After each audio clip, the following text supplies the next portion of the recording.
On était à peu près 600 sur la place de la République pour braver l'interdiction de manifester qui avait été effectivement prononcée par la préfecture de police de Paris. Oui, on était 600, une trentaine d'organisations, et donc, en effet, comme d'autres, je ne peux être que satisfait de voir aujourd'hui cette salle pleine, et surtout, nombre d'organisations qui aujourd'hui, qu'elles soient associatives, politiques ou syndicales, se mobilisent en force contre effectivement ce gouvernement et ses choix.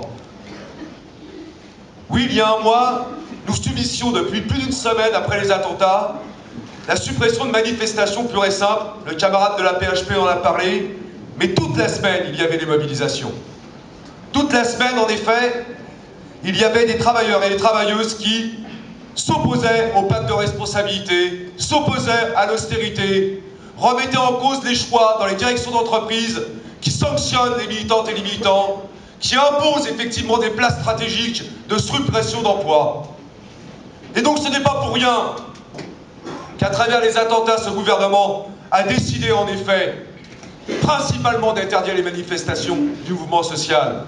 Il l'a poursuivi après avec la COP21. Pourquoi? Car les problèmes qui se posent des questions de fond sur effectivement le rôle et la place du capitalisme dans ce monde. C'est lui qui est en train d'assoiffer des peuples entiers. C'est lui qui est en train de nous faire crever.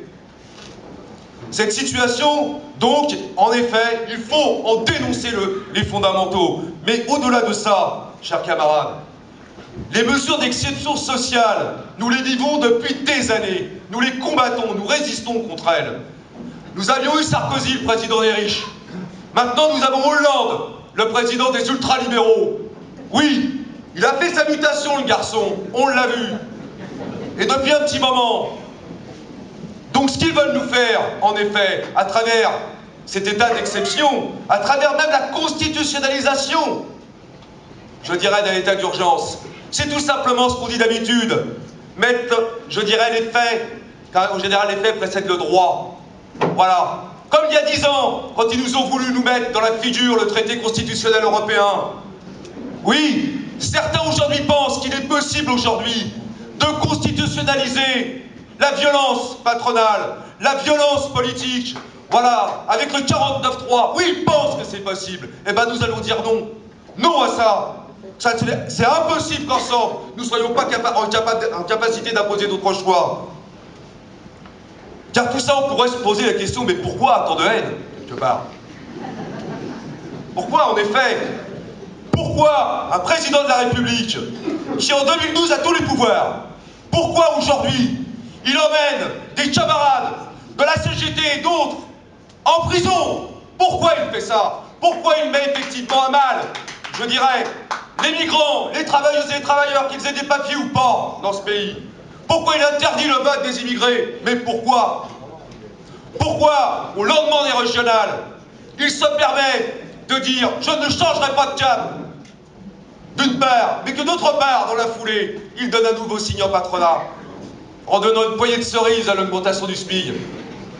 Cette situation n'est donc pas dans un ciel serein.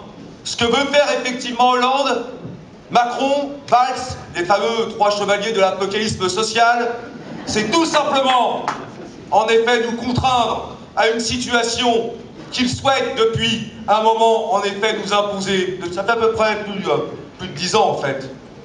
Vous savez, la fameuse Europe fédérale au service du capital, celle, effectivement, qui maintenant se traduit par l'Europe des régions, chère à Jacques Delors. C'est celle-là qu'on veut nous imposer coûte que coûte. Donc ce n'est pas simplement une réflexion à avoir en France qu'il faut avoir, mais il faut avoir une réflexion plus large.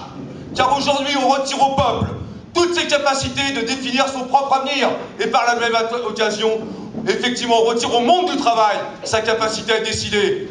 Alors, chers camarades, il va falloir en effet faire autrement et beaucoup plus fort. Donc oui, il y a des manifestations à réussir.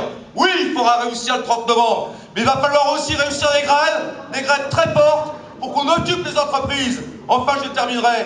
Comme le disait le camarade, on fête les 110 ans de la charte d'Amiens, et c'est tant mieux. Mais n'oublions pas les 80 ans de 36, et enfin les 145 ans de la Commune de Paris. Alors tout ensemble, imposons notre choix, le vote est à l'urgence. Merci.